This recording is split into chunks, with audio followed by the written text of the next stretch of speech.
Good morning. I'm going to just get right into it this morning. I know everybody who watches YouTube already knows like and subscribe and all that other stuff, so I'll just skip over that and just get into the subject at hand. Today I'm going to talk about the current environment that we have going on in America. I'm not going to get political about it. The current environment is political, but it's also I don't talk about things about that have to do with politics. I like to talk about things that have to do with the heart.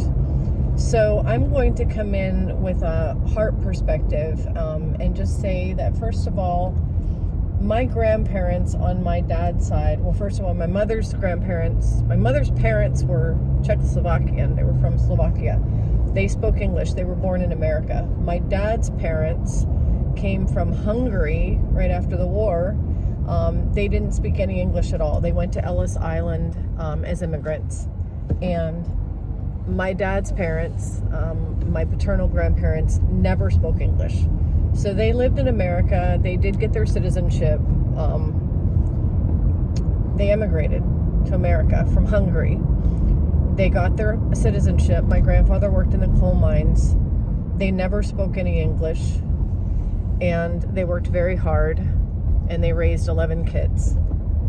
Back then, America was a place where people came, they escaped oppression, they escaped poverty, they escaped all kinds of, wars and things that were going on that were really bad, and they came to America because they had hope. That's why my grandparents came here. They had hope in a country that would welcome them with open arms, give them an opportunity to achieve, and give them an opportunity to raise their kids to have whatever they wanted to have and to do whatever they wanted to do and be whoever they wanted to be. And that's exactly what happened. My grandparents came and had, they brought some of their children with them. Some of my aunts and uncles were born in Hungary.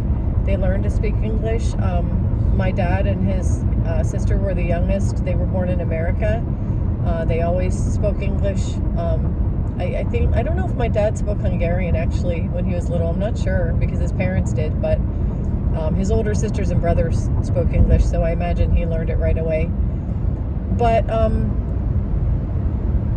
my aunts and uncles, including my dad, all the siblings were raised by parents who sacrificed everything, working in the coal mines, struggling just to make ends meet, just to feed them bread and milk soup, just to make sure they had an education, just to make sure their kids made it in life. They sacrificed everything for their children so their children could make it, and their children did. My aunts and uncles are mostly, they have doctorate degrees, they have master's degrees. Some of my cousins have multiple master's degrees. I'm not saying that makes a person better than anybody else, but I'm just saying that they came from no education to high education. My dad had a master's. My mom and dad were school teachers, and they both did what they loved to do. My aunts and my uncles were all, very successful. I had an uncle that worked at NASA, literally a rocket scientist. I always say that. He worked in mock-up at NASA, but no, he was, anyway, that's just my own little running joke. But I do have very intelligent family. I have cousins who really made it in life and really did well. And that's all because of the sacrifice my grandparents made, and they came over here with nothing. They came over here just with hope, and they made it happen, and they didn't complain. They didn't whine over the cost of things. They didn't complain about having to feed their kids milk and bread. Literally milk and bread soup. If you've ever put bread in a bowl and poured milk over it, sprinkle maybe a couple raisins on it, that's milk and bread soup. And that's the way they ate when they first started out. They didn't have They were coal miners, and 11 kids in a small house. My dad used to tell us that I think there were like 6 of them that slept in one room. Like the boys had a room, the girls had a room. So, I mean, they didn't have it nice. They didn't have luxury, but I'll tell you this, they appreciated everything that they had. They didn't complain. They didn't whine. They didn't cry over not having enough. They didn't complain over prices. They didn't complain over inflation. As America changed and as different presidents were elected and different things happened in this country, my grandparents rolled with the changes. They just rolled with it. And that's what immigrants did. They came over, they were so grateful because of what they knew what they left. They knew what they didn't want because that's what they left. They never wanted to live like that again. So they came to America with hope, and they appreciated and were grateful for everything that they had. Even when times were bad in America, and even when things got rough, and even when there were presidents elected that didn't do a great job, or even when prices were high and inflation was high, they just kept rolling. They just kept rolling with gratitude and no complaints. And that is the spirit that created a family that made it in life. That is the spirit that said, I'm not going to be a whiner, complainer, and bring a bunch of negativity into my family. I'm going to work hard and just accept, things. Now, I don't expect anybody. When I say accept things the way they are, here's where a lot of people clash with me, because people will say, well, you don't just accept it, you have to fight for it. And, we fought this war and we fought that war because we fight for our rights. And there is a certain amount of protest. I'm not going to try to say that protest is bad. I'm not going to try to say that when injustices happen that it's wrong to stand up for what's right. It's fine to stand up for what's right. But the part that comes in that's different from when my grandparents came here and today is that, yes, stand up for what's right when it comes to basic general human, what am I trying to say? There are human rights. There are things that the air that we breathe, and freedoms, certain freedoms. There are things that we should have the right to, but human rights and basic freedoms do not include, I have the right to own a boat on a boat slot. I have the right to drive a car in a big SUV. I have a right to have an RV and put lots of gas in it and take vacations every year. I have a right to be able to eat steak every day. I have a right to live comfortably in my life. Those are privileges. Those aren't rights. Those aren't basic human rights. And I think one of the things that's going on today is that I think a lot of people are confusing privileges and things that are nice to have, comforts. Those are comforts, and we enjoy our comforts, but we don't necessarily have a right to comforts. We don't have a right to privileges and to those things. Those aren't basic rights. Those are things we earn. So if we earn a boat and we earn a nice house, I think a lot of people are getting frustrated because they did earn those things and then they feel those things are being taken away from them. That's where I think the difference in the attitudes comes in, because my grandparents, if they earned something and it was taken away, they didn't go out and rally and pick up arms. They worked harder. So, and it's kind of like that in my life. I've had a lot of things taken away and I just regrouped. I've had, an entire 3-story house taken away, and I moved into a smaller one, and I decided I was going to be content with the smaller house.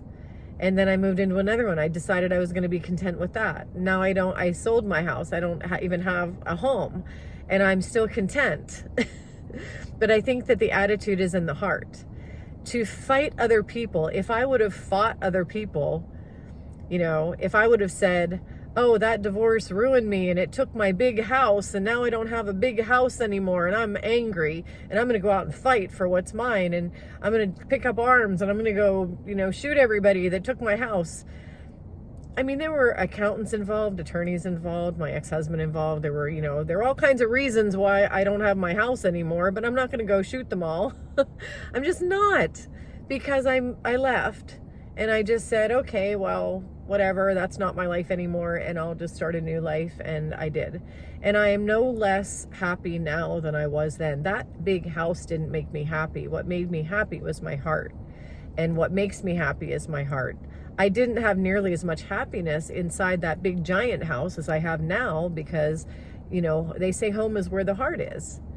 So my home is where my heart is. And I think that if we could all just remember that home is where the heart is, and our things and our material things aren't what make us happy, if we could all be grateful and happy for what we have, and if certain items are expensive and things are taken away and comforts are taken, we can either change, adjust, get a job, another job, work harder. My dad worked 3 jobs. He was a school teacher and he worked like 2 or 3 other jobs at night. And yeah, it's unpleasant, but it can get you through a rough time. And rough times don't last. And that's one of the things, if you look back over the years of America's always gone like this. There were good times and hard times, and good times and hard times, and the good times didn't always last and the hard times didn't always last. But if you adjusted to the changes and you kept that heart, we would keep the heart, which I call the heartbeat of America. The heartbeat of America was that resilience. The heartbeat of America was gratitude, resilience, a bunch of people who came with nothing and created everything. That's the heartbeat of America. The heartbeat of America isn't grab what's mine, keep what's mine, and fight you to keep what's mine. That's not the heart of America. So anyway, I just wanted to put that out there. I know there are a lot of people that are, patriots, people that are this, anti this, and pro that, and all kinds of differences and changes, but America was born on diversity. America was a country born on changes. Those changes at first were those changes when people came from other places they hated and came to America, and there was change and everybody was different. They were all like, oh, I love you, I love everybody, because we're not in where we were anymore, and now we have opportunity and we love everybody. So those changes were okay. Those differences were okay with people back then because there was gratitude.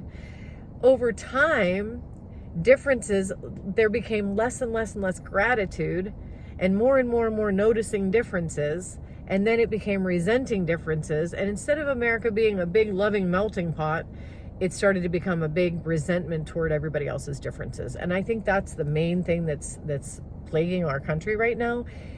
That is what will be our downfall. If America just crashes and burns, if that ever happens, it won't be a politician's fault. It will be the fault of people who didn't have enough gratitude and didn't have enough love for people with differences. We need to love people even when they're different, and we need to have gratitude for everything we have. So, okay, now I'm done. That's it for today. I'm losing my voice, but anyway, that's it for today. I hope you have a great day, and I will see you next time.